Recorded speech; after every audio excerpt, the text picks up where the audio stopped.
ဝက်ချန်မဲဆက်တွေကျန်တာဘယ်လိုကုသအောင်မလဲဝက်ချန်ဖြစ်ပြီးသွားရင်နောက်ပိုင်းမှာအမာရွတ်တွေကျန်တာဆရာဘယ်လိုကုသအောင်မလဲဒီလိုမျိုးကျွန်တော်ခဏခဏလာမိတယ်ပေါ့နော်ဟုတ်ကဲ့ပါဒီနေ့ကတော့ကျွန်တော်ဝက်ချန်အမာရွတ်တွေကဘာကြောင့်ကျန်လဲဝက်ချန်မဲဆက်တွေကဘာကြောင့်ကျန်ခဲ့တယ်ဆိုတဲ့အကြောင်းနဲ့ဘယ်လိုကုသရင်ပြောင်းလဲနိုင်လဲဆိုတာပြောပြပေးသွားမလို့ဒီဗီဒီယိုလေးကိုဆုံးအောင်ကြည့်ပေးပါ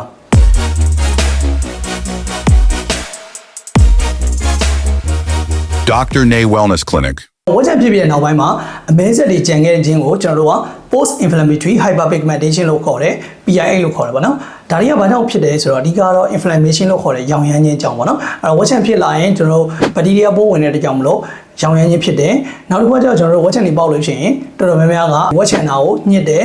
ကင်နေပေါ့နော်အဲ့ကြရင်ဘာဖြစ်လဲဆိုတော့ရောင်ရမ်းခြင်းကပိုဆိုးစေတာပေါ့အဲ့တော့ဒီလိုရောင်ရမ်းခြင်းဖြစ်တဲ့အတွက်ကြောင့်မလို့နောက်ဆက်တွဲအနေနဲ့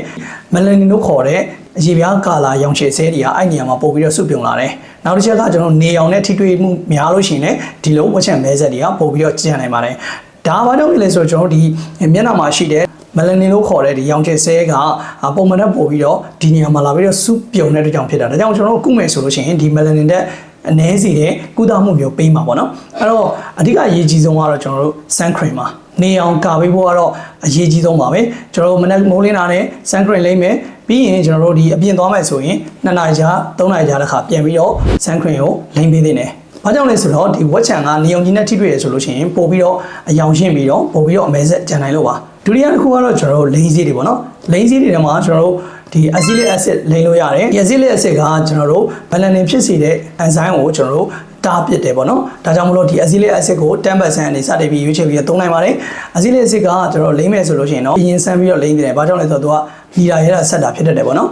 ကိုနဲ့တဲ့တယ်ဆိုမှနေ့စဉ်လိမ့်သွားပါနောက်တခြားလိမ့်စီအနေနဲ့ကျွန်တော်တို့ဒီ retinoid အုပ်စုဝင်တွေက adapalene လိုမျိုး tretinoin လိုမျိုးလိမ့်လို့ရတယ်ဒီကောင်တွေကသူကဆဲတန်းတို့ပါပေါ့နော်ဒီရေပြားဆဲသစ်တွေကိုဖယ်ရှားပြီးတော့ရေပြားဆဲသစ်လေးတွေဖြစ်စေတယ်ဒီအမဲဆက်တွေကိုပို့ပြီးတော့တက်တာစေတယ်ပေါ့နော်နောက်ဗီတာမင် C ကလည်းသူက antioxidant ဖြစ်တဲ့အတွက်ကြောင့်မလို့ဗီတာမင် C ကိုစမ်းခွင့်မလိမ့်ရင်လိမ့်ပေးခြင်းဟာဒီအမဲဆက်ကျန်တာကိုတက်တာနိုင်ပါတယ်အဲ့တော့ဒီလိုကုသမှုတွေနဲ့မတက်တာတော့ဆိုလို့ရှိရင်ကျွန်တော်တို့ဒီ aesthetic ဆေးကန်းတွေမှာကျွန်တော် chemical peeling လုပ်လို့ရတယ်လေဆာကုသမှုခံယူလို့ရတယ်ကျွန်တော် IPN လို့ခေါ်တဲ့အလင်းရောင်ကိုတုံးနေနဲ့ကုသလို့ရပါတယ်အဲ့တော့ဒီလိုမဲဆက်ကျန်ခြင်းကတက်တာအမာရွတ်ကျန်တာမဟုတ်ပါဘူးဒါကတောင်ရမ်းခြင်းဖြစ်တဲ့နောက်ပိုင်းမှာကျန်ခဲ့တဲ့အမဲဆက်ပဲဖြစ်ပါတယ်ဒီမဲဆက်တွေကတေချာစနစ်တကျကုသမယ်ဆိုရင်တော့လုံးဝတက်တာပြောင်းကင်းနေပါတယ်ဟုတ်ကဲ့ပါဒါကြောင့်မိတ်ဆွေရောဝက်ချန်ဖြစ်ပြီးတော့မဲဆက်တွေကျန်နေတယ်စိတ်ညစ်နေရဆိုလို့ရှိရင်ကျွန်တော်အခုပြောပြပေးတဲ့အတိုင်းလေးလိုက်ပြီးတော့လုပ်ကြည့်ပါဟုတ်ကဲ့ပါကျွန်တော်အခုပြောပြပေးတဲ့အကြောင်းလေးမိတ်ဆွေတွေအကျိုးရှိမယ်လို့ထင်ပါတယ်အကျိုးရှိရဆိုရင်comment မှာ yes လို့ရေးပေးတော့ပါတခြားမိတ်ဆွေတွေသိအောင်လည်း share ပေးတော့ပါနောက်ထပ်ကျမရဲ့ဘူဒရာဗီဒီယိုသိချင်တဲ့ဆိုလို့ရှိရင်တော့ဒီအကောင့်လေးကို follow ထားဖို့မမေ့ပါနဲ့เนาะအားလုံးကျေးဇူးတင်ပါတယ်နောက်ဗီဒီယိုတွေမှာပြန်လည်ဆုံတွေ့ပါမယ်